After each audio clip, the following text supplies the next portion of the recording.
Hi guys, today I'm going to make a Subway cookie. This is requested by RM, and shout out to you RM.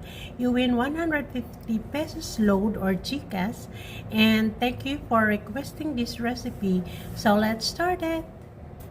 So this is 150 grams, 15 grams of butter, unsalted butter. Then we put 150 grams of brown sugar, and granulated sugar or white sugar is 100 grams. So let's mix together. After mixing together, we put 1 egg.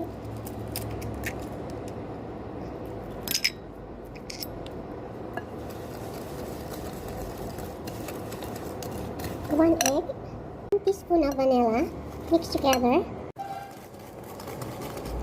180 grams of flour.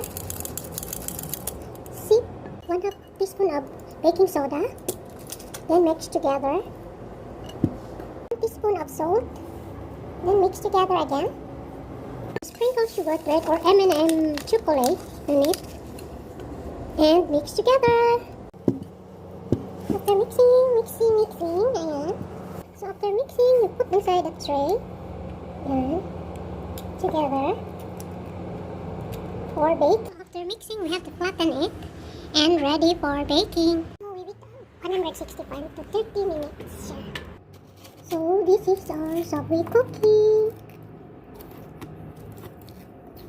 Very delicious with choco chips and rainbow tidbits. Thank you for watching, guys. I love you.